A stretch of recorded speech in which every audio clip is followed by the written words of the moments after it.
Oh, it looks like we might be a little bit frozen.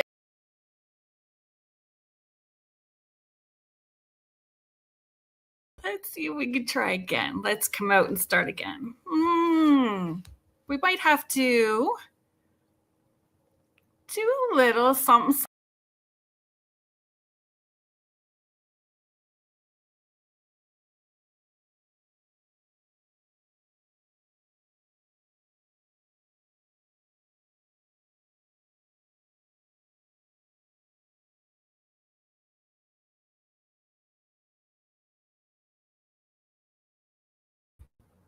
Fix this. Let's see. We're still a little bit frozen, but we're going to give it a go for a minute.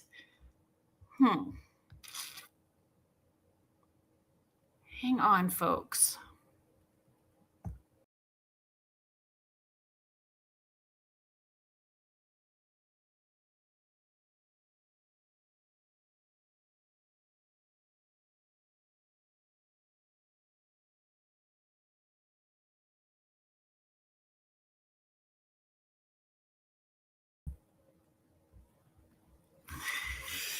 Alrighty, folks, welcome to Spirit Switchboard. I'm your host, Carrie Lynn Shellhorn, and you are listening to us live on the United Public Radio Network and the UFO Paranormal Radio Network, 105.3 in the Gulf Coast and 107.7 FM in New Orleans. I don't know, folks, it's a little glitchy. We just did an SOS to Michelle, and we'll see if Michelle pops in and she can give us a little bit of a hand here.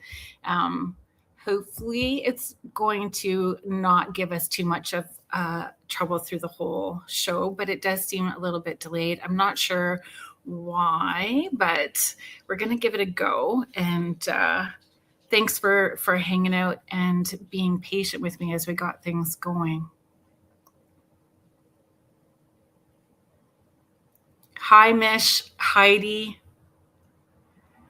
Ms. Vero PJ. Thank you so much, everybody, for being here. Maybe it's not so bad right now. It seems to be, maybe I just needed to take a breath. And maybe we can just thank Mercury retrograde and the full moon or whatever else that we need to whatever else energetically. Maybe I just need to ground and not have such big energy too. That might be part of it today because I was very excited about today. Oh my gosh, Cindy, that's fabulous. Cindy from Surrender and Shine. Hi, James. Has her cards out ready to go. Oh, yes, Heidi ground a little. Hi, Karen. Thank you so much for being here. Virginia Armstrong, hello. Okay, things seem to be running a little bit smoother. Let's bring our guest out. So this is a returning guest. So excited that the schedule worked to have her back on. Oh my gosh, everyone, thanks so much for being here. Oh, Heather Stewart, I'm really excited that you were able to catch the show. Julie Dow, Melissa Rivero, Amanda Debach, Angela McCara, thank you so much, everybody, for being here. Sasha Graham is the best-selling author of 10 books and tarot kits, including Darkwood Tarot, which we discussed last time she was on, and 365 tarot spread. She teaches tarot classes and produces tarot events at New York City's premier cultural institutions, including the Metropolitan Museum of Art. Sasha has appeared on film, television, radio, and the New York Times. And we're going to welcome her to the show, the Tarot Diva. Hello. Hello. I'm so glad. That was a little panicky at the beginning there. I was too. It was very David Lynch, actually. I thought it was the glitch. It's all good. Yeah, I need to work on my improv and my monologue so that I can just slide through that with a little more grace. But it is what it is, for sure. Thank you so much for coming back on. Thanks for having me. Hi, everybody. Hello, hello. Oh, Susan Barta, thank you so much for being here. Diane Vandenberg, thank you so much. Karen Sloot, it's nice to see you. Angela McCara. There's so many people here that have their cards out and ready, and you really are able to tap into, and Abigail Larson, the two of you are quite a team. Yeah. Quite a team. So, and you really are able to create those decks and themes that people want to touch. They want to touch the cards, they feel them intuitively. They're just all of the senses. Yeah, Abigail, she's really a muse for me. You know, like when I will go card by card when we're designing a deck, because the story starts to unfold when she begins to illustrate. So I'll give directions for a few cards. She'll bring them in, and then it changes. I mean, so working with Abigail, decks with Abigail, it is truly a collaboration that I don't think could happen with any other artist. It's special. She really is one of my muses. Well, and for the two of you, like, to collaborate, she must feel that way with you too. You know, that it has that soul connection to it where there's just ease. Yeah. And it's hard to find. It really is hard to find. Stephanie Malo, she's an author of a series called Stopping to Smell the Flowers. And we do an event where we do a meditation, but she starts half of it and I finish it, but we don't tell each other what we've written. Wow. So, and it just flows so beautifully. Like when you find that person, you just know each other's vibe, and it's beautiful. And I mean, it makes for a wonderful working collaboration as well, because if something's not working, we can address it and we fix it because we both know it, right? We're both vibing like in that way. And so it's just making a tarot deck, especially with a publisher, it's a giant collaboration. There's so many more than just myself and just Abigail. So yeah, working in tandem with her and being on the same page just makes everything so much easier. And honoring the process of it, right? Mm-hmm. Yeah. And something very special also happened with Darkwood. And it was interesting, the timing of that. It wasn't my first tarot deck. It was Abigail's first deck. And it was interesting that a shadow deck would come out in the midst of the global pandemic, which was such a shadow moment. And so it's interesting, too, the timing of Vampire's Tale, kind of a shadow 2.0, coming out at very full time. Yes. Where this age of Aquarius is happening, and so many things, so many institutions, ideas, belief systems that are crumbling right now in this time period. Literally, it's like the mask is being ripped away, and suddenly we're all able to somehow see things that were right in front of our face that we were never able to see before. That's right. Yeah, that's right. Oh, I love it. People are calling you, "Hey, Queen." I love that. Sandy Cordick, hello. Thank you so much for being here. Fiona Clark, hello.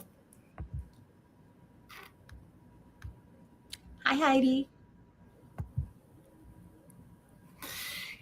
I pulled out, I mean, we chatted about it prior, but I don't know what dark Gothic girl, teenage girl didn't start with Anne Rice, right? So she's the queen of all things vampire, and there's a new vampire story or series almost every year. So I wrote them out. Sinners was last year.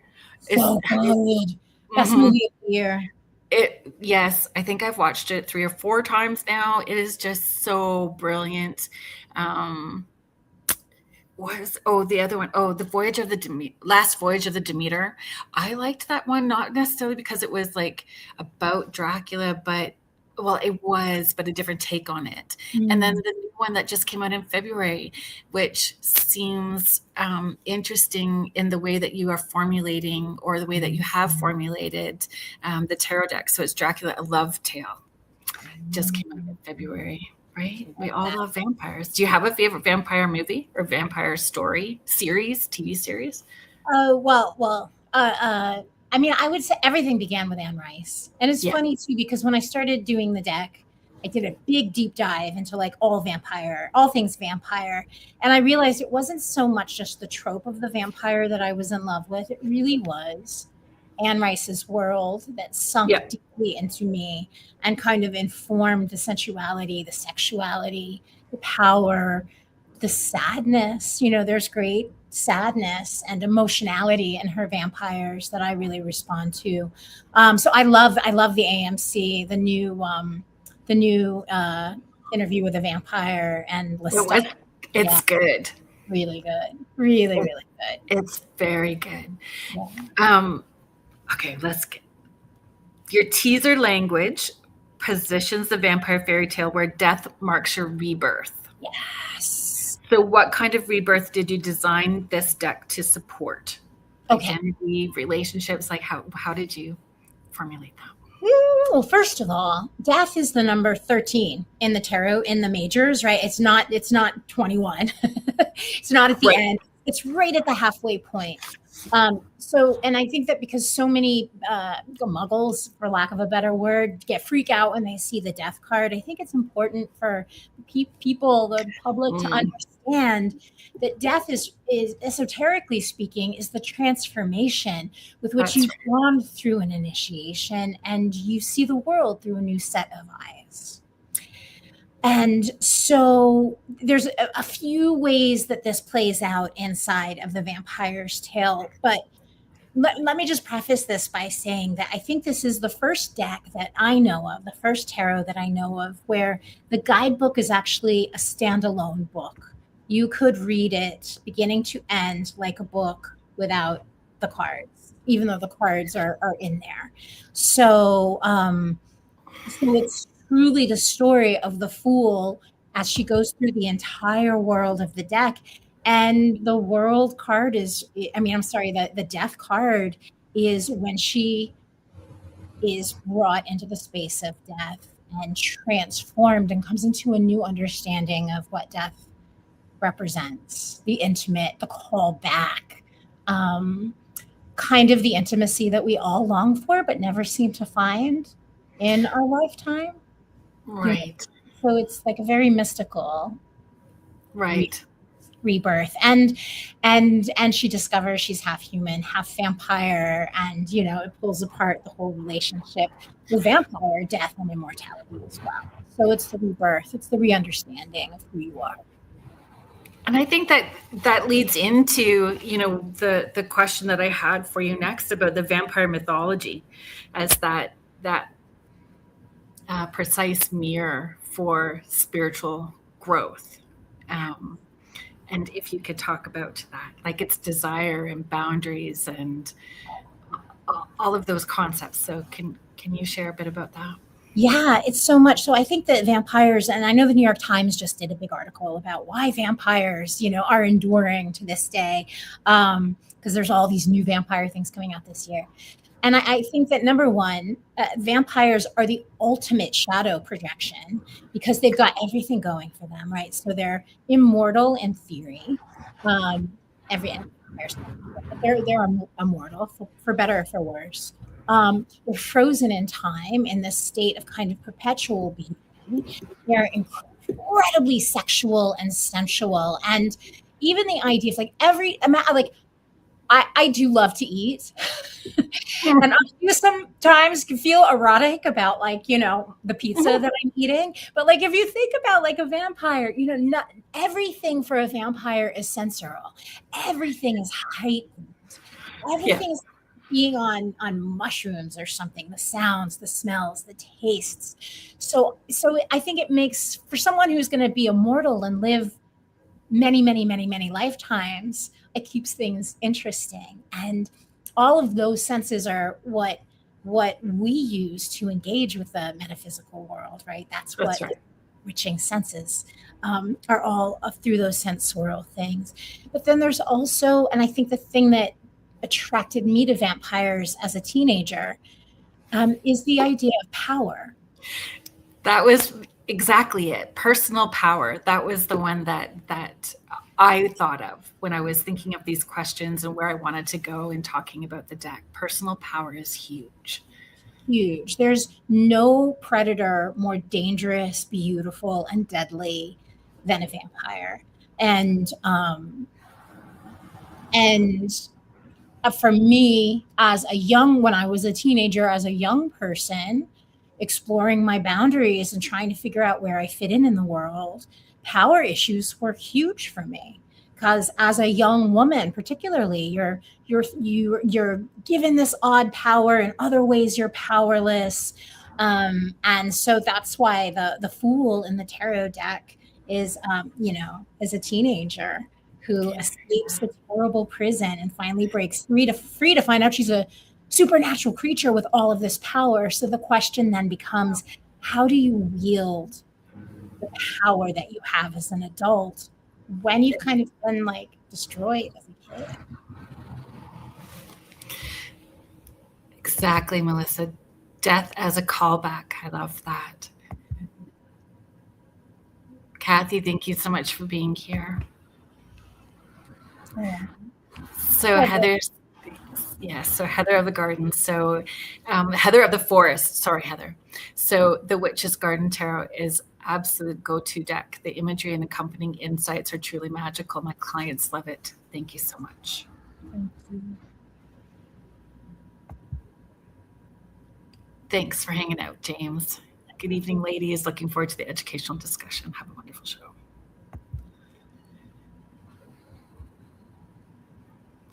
Yeah, and the shadow work giving us that permission to release and surrender and speak our truth. All of that process, right? And holding this space that it's going to be a little messy. That it's not always this, it's not light and lovey. It's messy. It's messy and it's embodied. It's embodied. None of this is about spiritual ascension, right? Shadow work is about being in your body and being able to get real with yourself about things you are aware of, but maybe you don't want to look at, both good and bad. That's right. And for me, that's the medicine. I think one of the only medicines that can actually cure the human race from this perpetual habit that we seem to be stuck in, narratives playing out repeatedly, generation after generation. And we're here to evolve. And that's what tarot is so great for. It helps us to see what our patterns are so we can figure out how to change them. Mm-hmm. And tarot does not hold back. It holds you accountable, and on truly inside, we know where our shite is. And tarot goes, here it is, in case you needed a visual. Let me be blunt. Oh, you didn't catch it? Let me keep giving you that card until you finally get it. Yes.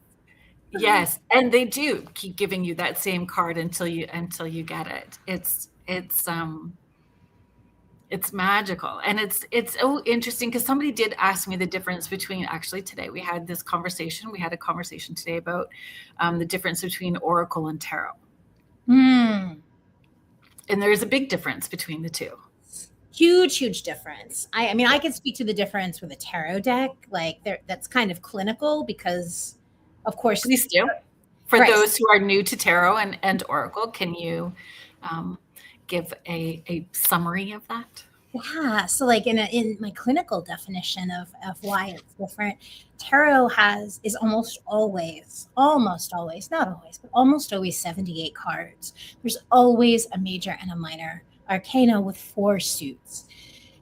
Because that structure is so complete in and of itself, any spiritual structure, story, anything can be layered on top, and you're still going to get the complete breadth of narrative, the complete breadth of human psychology that can be laid on top of it, which is, of course, why tarot has endured for centuries, why secrets have been laid into it, and why why I believe it has a kind of wild intelligence on its own. In other words, whenever we each go into the tarot, whenever we're pulling a card or gazing into the arcana, we're we're unfolding that energy, we're unfolding that archetype.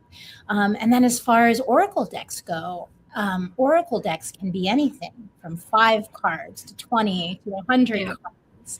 And so oracle cards are wonderful, but you're not getting that specific structure that's so important in a tarot deck that's going to give you everything. And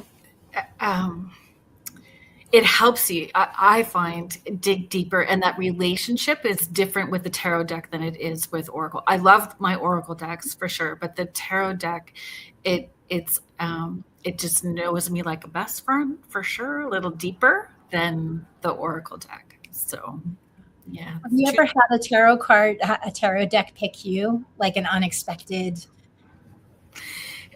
I have, and the deck, it moves, like the imagery becomes fluid and it moves when I use it. And I don't use it for anybody else. It's just mine, just for me. Don't use it for clients or with clients. I have other decks for that. But this one is fluid. It's very interesting. And I love it. I love that. Same for me. The one that picked me is only for my private use. Okay. So I wanted to ask if the deck, and the deck is available for pre-order, right? It Correct? is. Yeah, you can find it everywhere. Like all the regular book selling places, Barnes and Noble, Amazon. You can pre-order it at your favorite bookstore. But I do want to say that right now, thriftbooks.com, which I love, they sell used books, but they also sell new books. They have it for the cheapest right now, which is for about $20 and change. So they're actually selling it for $7 less than Amazon is. Oh, interesting. Yeah.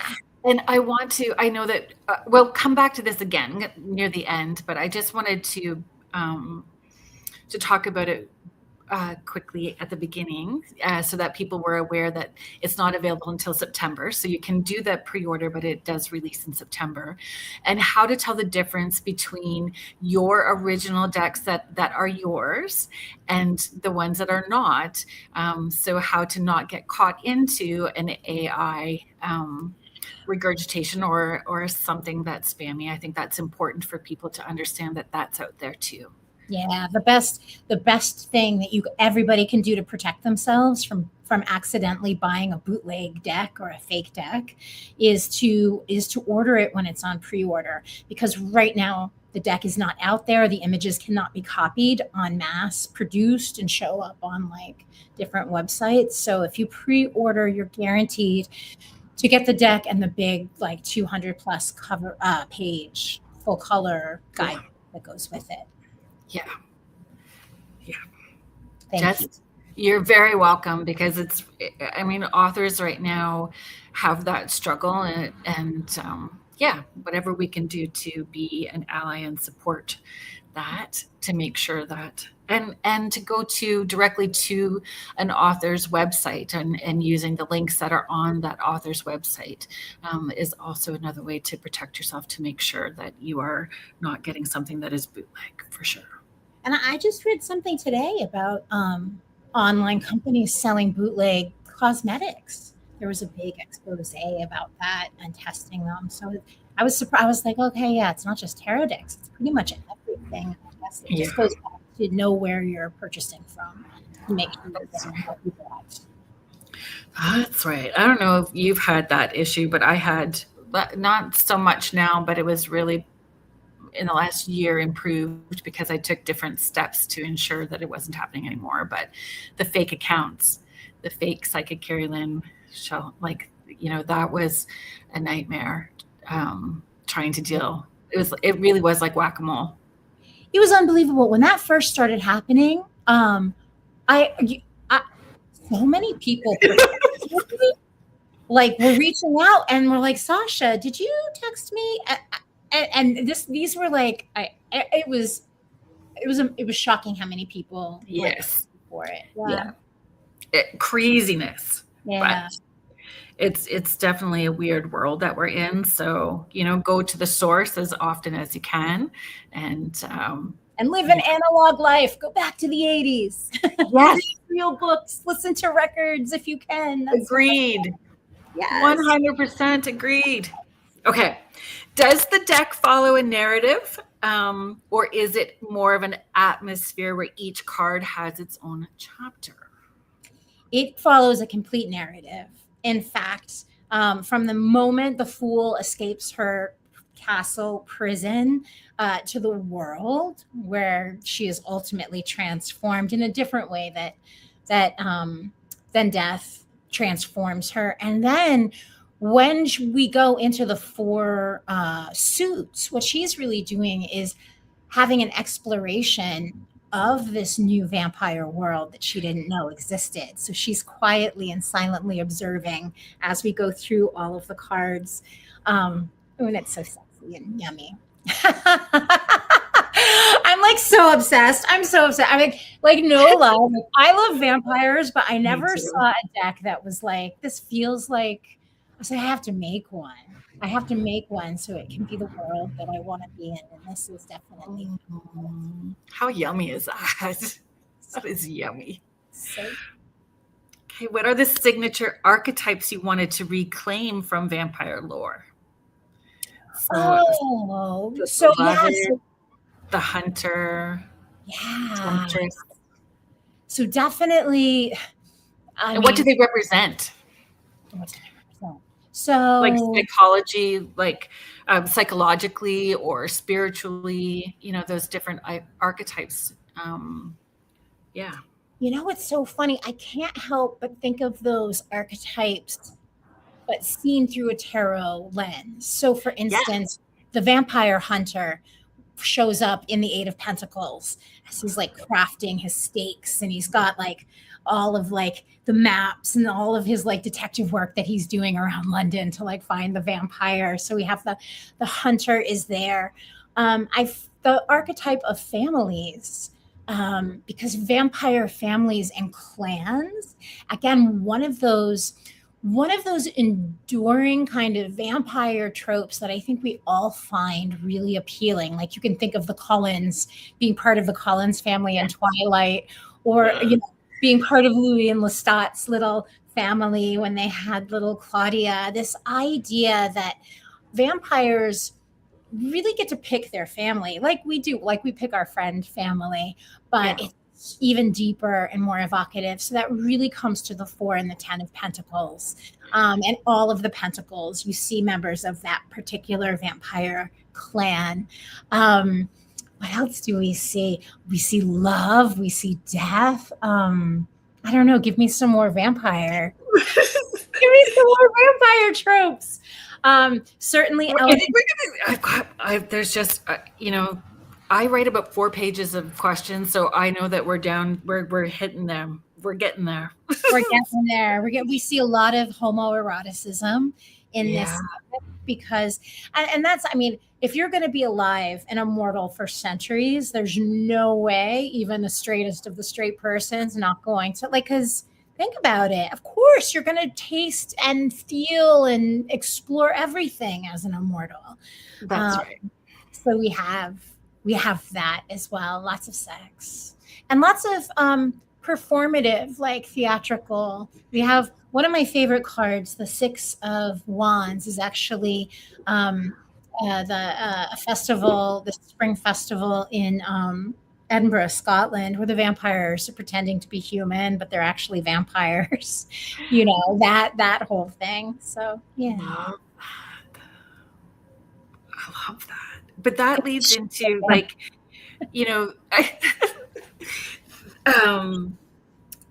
like what should feel like what each card or which cards would feel romantic and what ones would feel maybe dangerous, or the image, what ones would feel sacred.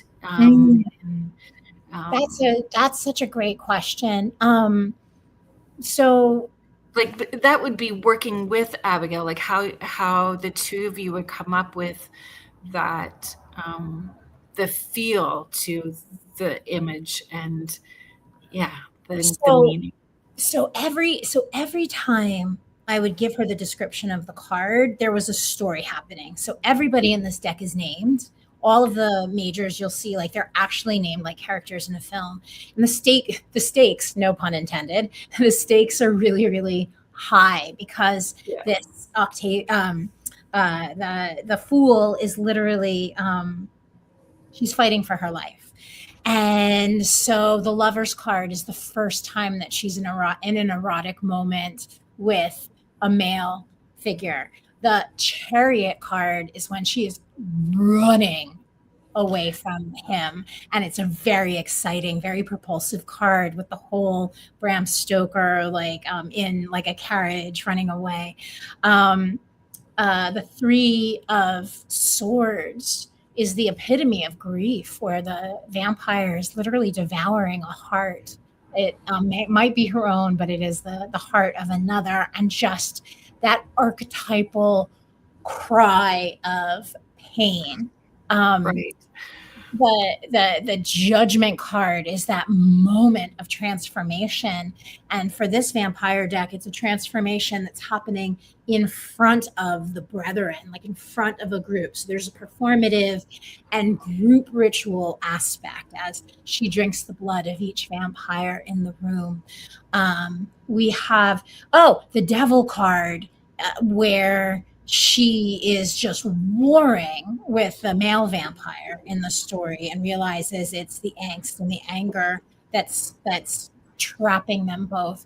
The Death card, which is a homoerotic card, death portrayed as a female, that being the ultimate, the sensual and sexual ultimate calling home. So there's something even more transcendent about her, the female sexual aspect of death.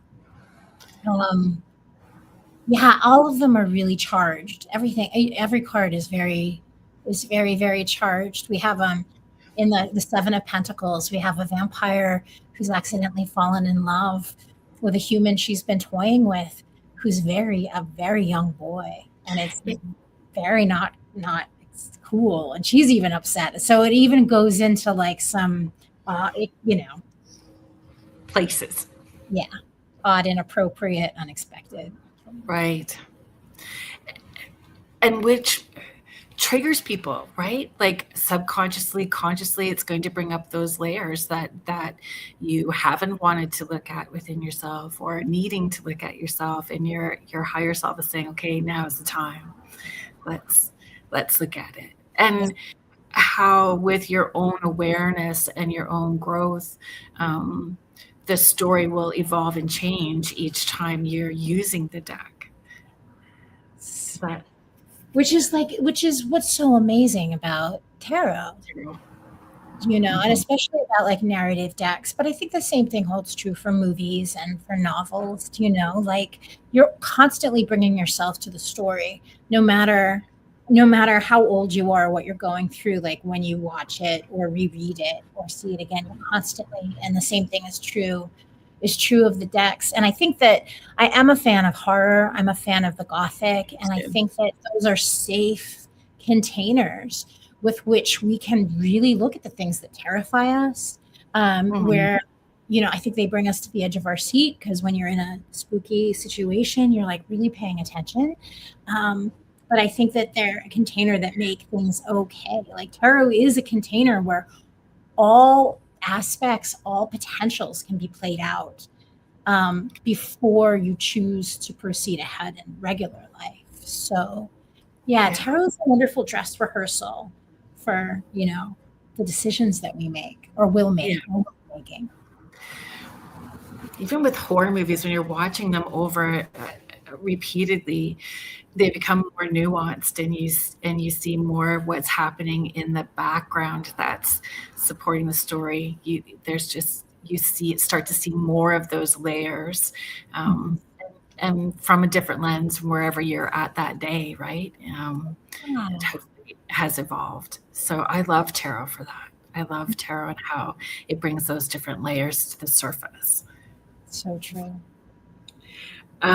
Which major arcana was the hardest to translate into this vampiric fairy tale lens? Oh, ironically enough, it was the death card. It was the death card, which wound up being the cover of the deck and being, I mean, it's absolutely gorgeous. And my It's stunning.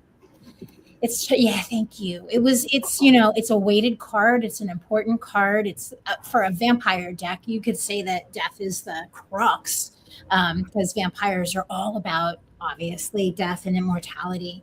And my first run through of the card, I had this image of death kind of rushing through with, like, I don't know, almost with like an army of demons behind. And it when the sketch came back, it didn't work. And so I completely was like, is it okay with you if we start again, Abigail? And I searched high and low for some art images because I thought what I wanted to portray was the erotic intimacy of death in a kiss that was consensual, but also a kiss that you can't break away from because it's death. And when death comes for each of us, whether we're ready or not, we're not going to have any choice. You know, Right. we can fight against it or we can go willingly. We won't have any choice. So I searched high and low in art archives to find a very I don't know how to explain it, the posture of someone who was in an embrace they couldn't break out of, but that also was giving themselves over to it. And I should probably post it at some point. I found it and I sent it to Abigail and I was like, this is what I'm envisioning. And she was like, yes, yes, yes. She was so inspired. Like my first run through had not inspired her. And then what was wonderful is because it was taking place in a graveyard, we were able to sneak in all the Rider-Waite-Smith stuff. So you'll see the crown is hanging off a tombstone. The rising sun between two towers is engraved on a grave. So we were still able, even there's a preview of the devil in the background. You see this like gargoyle-y creature. So yeah, there's a lot going on in that card. It was really fun to make, and it just was a great reminder of sometimes you just gotta throw your idea out and start again. Well, and trust your gut told you this isn't feeling right, and trusting that, and to keep digging, right? So that you honored the process is brilliant too, and the research part of it. You know, that you went through those archives, and that would be exciting too, like just the searching for the inspiration. And I love all that, you know. Yeah. Fun. And Abigail too. Abigail would send me things as well, right? Because it's designing a deck, especially specifically working with Abigail. Like for Tarot of the Haunted House, I was sending the artist music for like, this is the theme, like, so you have to figure out like what's the best way to communicate with each artist so that they really can taste what it is that you want them to do. And with Abigail, the through line is time and time again pre-existing, like I would say like Renaissance paintings for postures, for looks, for like I could describe it, but like our Nine of Cups, oh my God, our Nine of Cups is a mermaid vampire who like is probably one of the most beautiful things I've ever seen in the way that she's looking at you. Like you're getting your heart's desire, but do you really know what you're getting into? And her hair spilling around her in the water, and it's exceptional. This deck is so beautiful. And I love that you're talking about incorporating music and all of like the oracle cards, tarot cards, all of those things are sensory. It's pushing us to use all of our senses: see, hear, feel, taste, smell. So even when I'm teaching intuitive development, I get people just to pull the card and hold it and then read it. What is it? What are you picking up from it? So that it could be a song, it could be you know, words or imagery or the numbers, and so that you are putting those vibes into it when you're creating it helps those of us pick up on that in the way that's best for us to receive it. Yeah. It's brilliant. Yes. And I think that, you know, brilliant. all really good work is always paying heed to those things which came before. Do you know? And again, Oh, and that's the archetype of story or the archetype of painting or the archetype of abstraction. It's all grounded in something that we already know. It's just a new way to look at it. And that's hopefully why things resonate with people. It's something yeah, they know, but it's new. yeah. We had that when we talked earlier about a deck that sings to us, or when this deck feels like it will move like the other deck that moves for me, like I can already feel it moving, the imagery moving. Yeah, I'm excited. I'm so excited for this deck. So excited. So I have a feeling I might know, but we'll see. Is there a card that became the deck's mission statement, like one that may explain the entire tale or the entire system? Yeah, actually, it's the Fool card. It's the Fool. And the reason being is because I think, well, so my Octavia, the Fool, was literally locked away in her family's castle and experimented on by her father, literally like bloodletted every day because she has this illness, right? And her only plaything, her only companion is her hellhound Morel. And so you see him on the card. You also see the spirit of air, the bat. You see the kraken, the spirit of water, because the cups are all vampire mermaids. And you see the scorpion, the element of fire. And I think more than anything, the look on her face and the excitement about when you have finally been set free and you finally have your autonomy, you have your power. Suddenly, it's all up to you. Like there's nothing more hyper present and alive than that. And I think it comes through in the Fool deck. And I think that we always want to be in that place where we have options, where we're really paying attention, that first step, but not alone, with friends, right? With your best friends. Yeah, With your spirit guides or your soul people or whatever that is. And then also just the excitement of the adventure to come. Do you know, life is an adventure. Even death will be an adventure. And so that idea of being willing to go with that in that Fool energy, yeah, I think the Fool is definite. And she's the cover of the guidebook. hi Carrie, thank you so much for popping in. I don't know if you saw this. I said 50 Shades of Vampires. Yes. It's pretty funny. Thanks for being here.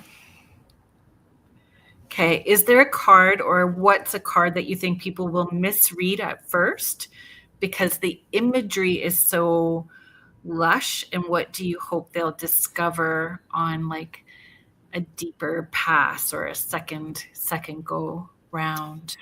What do I think that, how do I think that people will be? Is there a card that you feel people might misread just because the imagery is so lush? Um, That Well, so there was a card that I felt like was at a very that was very it was very dangerous that might happen with people. And again, it was through communicating with Abigail that this was so important, and she captured it. And it's in the Nine of Swords. So in my vampire story, in this world, a vampire's tale, vampires can feed on humans without human knowledge. And the way that happens is that a vampire will feed on a human while the human is sleeping in deep sleep. However, if the human should wake up in the midst of the feeding, they'll experience sleep paralysis. They won't be able to move, they won't be able to speak, but they'll sense this creature on top of them or quite close to them.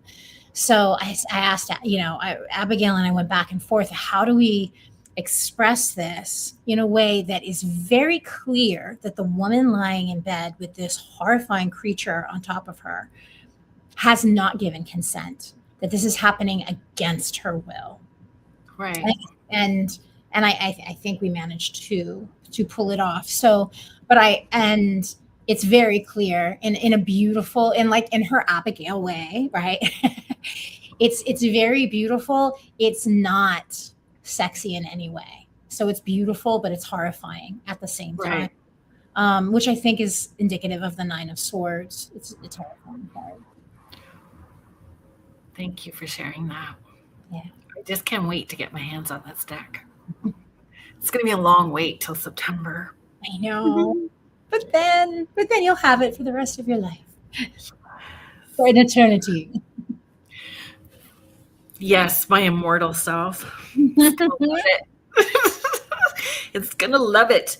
Okay, so vampires are loaded with shadow themes. Yes. Obsession, addiction, power exchanges. How do you teach people to work with those themes ethically without the fear farming, or the, how to maneuver through this?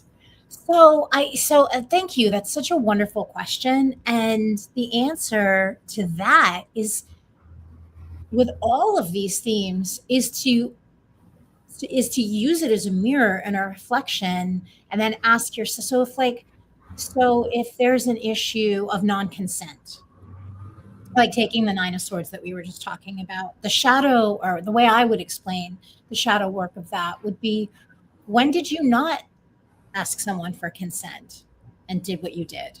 And I think that, I'm not saying that, I'm not suggesting that we sexually maybe did something like that with people, but I think that there's times in our life when we go ahead and do things and cross lines where we shouldn't, and many times we can be so either sure of the reasoning why we did it, or maybe embarrassed that we did it, that we choose not to look at that. And I mean, the whole point of shadow work is that, sometimes we're not nice. I can be a real dick sometimes, all of us can be. And so that's the power of shadow work, is being able to say, when did I act like that scary creature? When was I cruel and spooky and intimidating and taking what I wanted without consideration of what somebody else was going through? And the ability to do that leads to such an energetic clearing, not only for yourself, because when you take responsibility for something that you've done, suddenly you're not so horrified that you did it.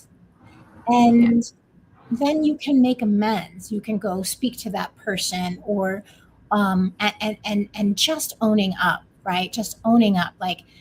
I don't know that it's necessarily a shadow question, but one of the questions I'm kind of obsessed with, and I talk to my kid about this, every few months, I'll say, what is it that you want me to know about you that you don't think that I see? That's a great question. That's such a good question. And every Fabulous question.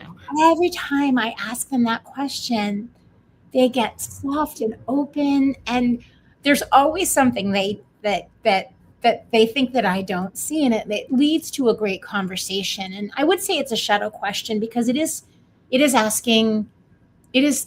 admitting that we don't see everything. We think we see everything, but of course we only see our own perspective.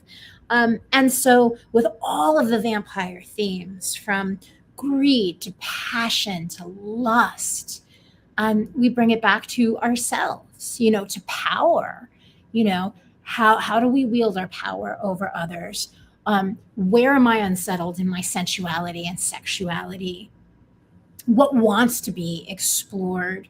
So this works really well, because in a vampire scenario, everything is so heightened, but life feels heightened. So we just turn everything around and bring the responsibility back to us and say, how do I embody this? Yeah.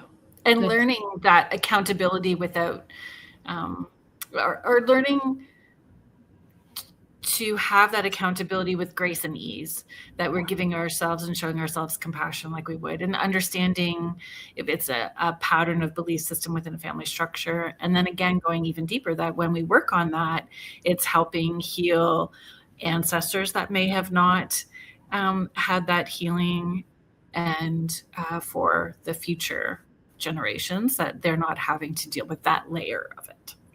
Yes. Yes. And again, like to your point, and that's the reason that we're here, is to evolve, is to expand. And so the fact that healing ourselves, or kind of getting rid of the chaos inside, or the tightness inside, that devil card inside of us, which I would argue the devil is the one who's blocking your high priestess flow.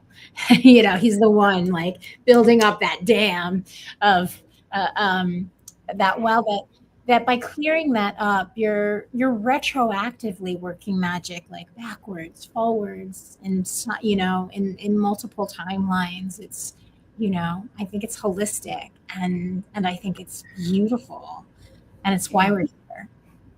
It is why we're here. It is why we're here. And when we talk about shadow work too, it's understanding, like, even though we can be an arse, right? It's shining on those places where we're like that. They're usually like that's our superpower at the same time, right? We just don't realize when we're being edgy with it. So it really is our strong points too. And so understanding how to use it in a more positive way, or interact using that in a way that's healthier. Yes, and one of the things that I think I say this a lot in classes, and I've written it in books, and I just, people often will think of shadow work as being something that's only like the bad, mean, cruel, jealous parts of yourself, the murderous parts of you, but it's everything that you bury that you don't want to look at. So that includes like all the love you don't think you deserve that you pack away. That includes talent. That includes strength. How many of us have been told that it's not, like, that being strong was bad, especially as a child, right? When you advocate yourselves and you call adults out, you get in a lot of trouble for telling the truth as a kid. That's right. That's right. Yeah. And shadow work is ongoing. It's never ends. That's right. It never ends. And it shouldn't, right? Because we're infinite, right? And so the shadow work is not, there's this, I think, idea sometimes when we look at spirituality as like this nirvana, or some place that we get to where we're kind of we're human. We're all humans having a human experience. So the shadow work never ends, because in theory, and hopefully, we're experiencing more things, right? We're going to mess up, and being a magical creature, being, a witch or a metaphysical expert, or it doesn't mean you're not human. Being a celebrity, right, being a this or that, you're still an imperfect, beautifully imperfect human. So you got to keep doing the work. It's not a Band-Aid that will fix everything forever. Yeah.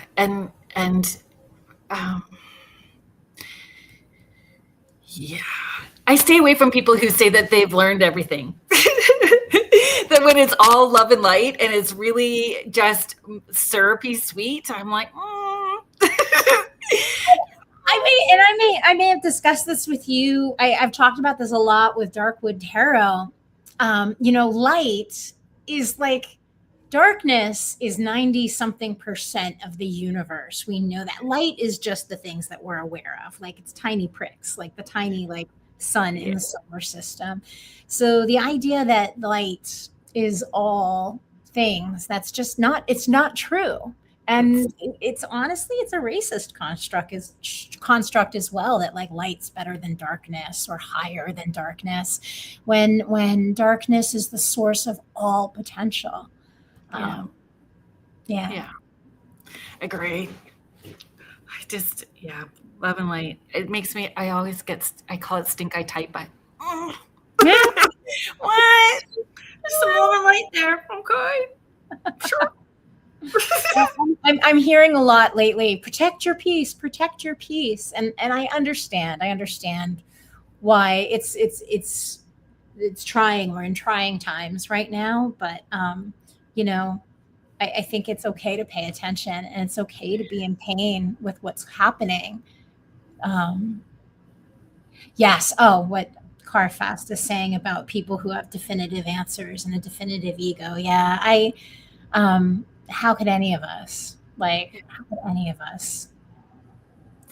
Well, and separating people have maybe a misconception about ego, and like removing you not being an ego, not being an ego. We still need a little bit of ego. It's learning how to live with it, and working along with it, embracing it in that positive way. Do you want to chime in on that? Yes, I would love to. Thank you for even bringing it up. So, I mean, I do feel like fear and ego are two things that people will often talk about banishing or getting rid of fear. Get rid of your fear, get rid of your ego. No, like what we describe as fear and ego play two very important roles in our lives. Like fear keeps us from wandering into a street and like getting run over by a truck, right? So healthy fear will keep us alive.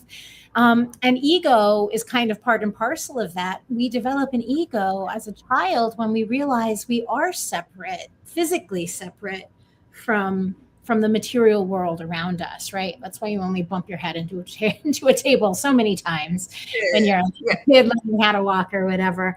So we need the fear and we need the ego. Well, our job is, I believe, is to be able to stand back like the magician in the tarot who has, the four suits on the table, step back, have that little bit of space. So you can identify when fear is running the show or when ego is running the show. And so just by being aware of, oh, that's my ego, or, oh, that's me freaking out, right? Then you don't necessarily have to fall into that. Then you have autonomy. You choose how to respond rather than to react.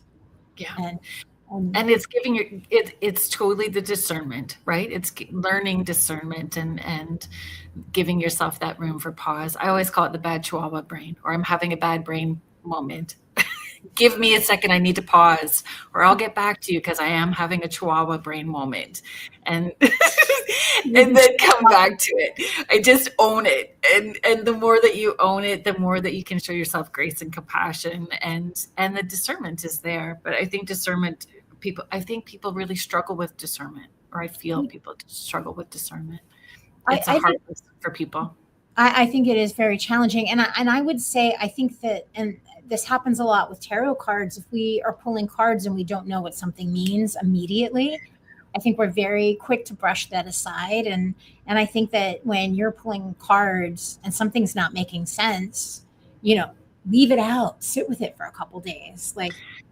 Yeah, that was actually the question that I had written that I wanted to get to next, which is we're falling right into it, was helping people discern or knowing the difference between intuition or a fixation, or not slipping into that bad brain moment when they keep pulling dark cards.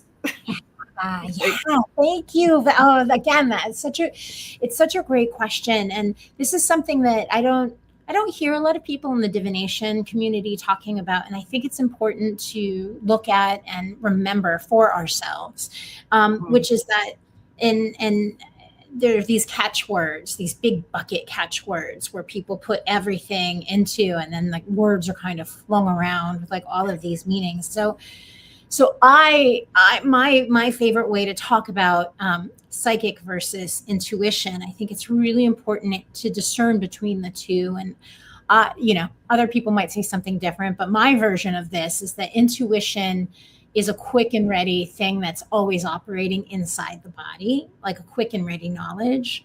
And psychic things it's information entering our body from the outside world. Yeah. And can often be very clearly discernible, like a bubble popping in your head, or however we're all built differently. We all experience the world differently. So however that operates for you.